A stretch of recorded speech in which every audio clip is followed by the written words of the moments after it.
एक बार श्री रामदास स्वामी से श्री शिवाजी महाराज ने पूछा कि कुंडलिनी के जागरण में कितना समय लगता है। उन्होंने कहा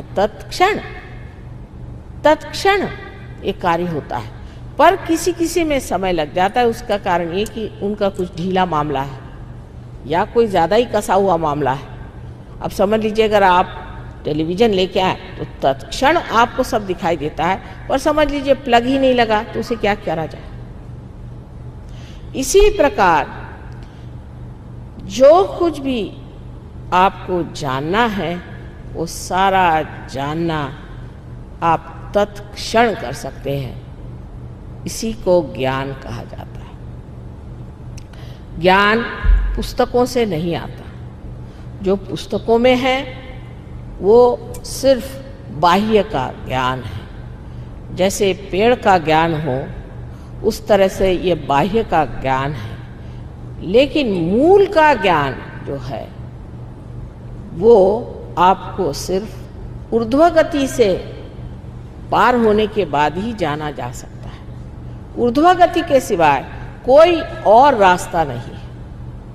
कुंडलिनी जब तक आप उठ करके और आपके ब्रह्मरंध्र को नहीं छेदेगी तब तक आप उस ईथर से या उस सूक्ष्म से जो 5 महातत्वों में बसा हुआ है उसमें प्रवेश नहीं कर सकते। तो उसकी जो सूक्ष्मता है उसमें आपने प्रवेश कर लिया।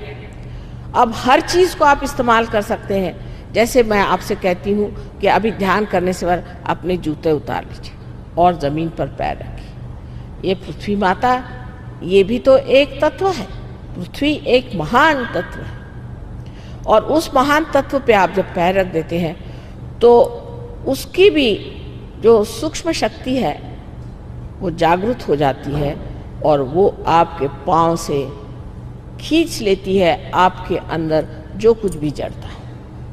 फिर कभी कभी आपसे कहा जाता है कि आप अगर राइट हैंड आप हमारी तरफ करें और लेफ्ट हैंड ऊपर की तरफ करें। इसकी वजह यह है कि राइट हैंड जो है इसमें आपके जो प्रश्न हैं वो सारे आपके अहंकार से आते हैं और अहंकार को सबसे अच्छा खींचता कौन है तो ये आकाश। इसलिए आकाश की ओर आप नज़र करते हैं और एक हाथ इस तरह से करने से इस हाथ से वो चीज़ निकल जाती है।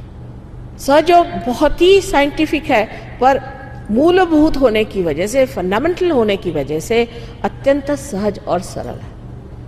फिर कहा जाता है कि आपके अंदर कोई मानसिक व्यथा हो या मन से कोई व्यथित हो या कोई इस तरह की चीज़ हो जिससे कि हम कह सकते हैं कि ये मनुष्य उद्विग्न है या डिप्रेस्ड रहता है या इसके अंदर एक तरह की निराशा से छाई हुई है। ऐसे लोगों से कहा जाता है कि आप लेफ्ट हैंड दीप की तरफ रखें। अब जो दीप है ये नेगेटिविटी को भगाता है। दीप रखते ही साथ वो दीप एनलाइटन हो गया, उसमें उसका जो सूक्ष्म प्रकाश है वो अंदर बहना शुरू हो गया। उस प्रकाश के डर से जो नेगेटिविटी थी वो आपके अंदर इस तरह से आई और आ करके आपने यहाँ ज़मीन पर रखा तो उसने खींच लिया। तीसरी बात कही जाती है कि आप दोनों हाथ फोटो की तरफ रखें और दीप जलाएं और दोनों पैर पानी में रखें। उस दीप के कारण आपके अंदर जो दोनों ही तरह की नेगेटिविटी है वो पानी खींच लेता है। इस पानी में थोड़ा सा नमक डाल देने से ये भी सूक्ष्म रूप से बड़ा भारी सागर बन जाता है।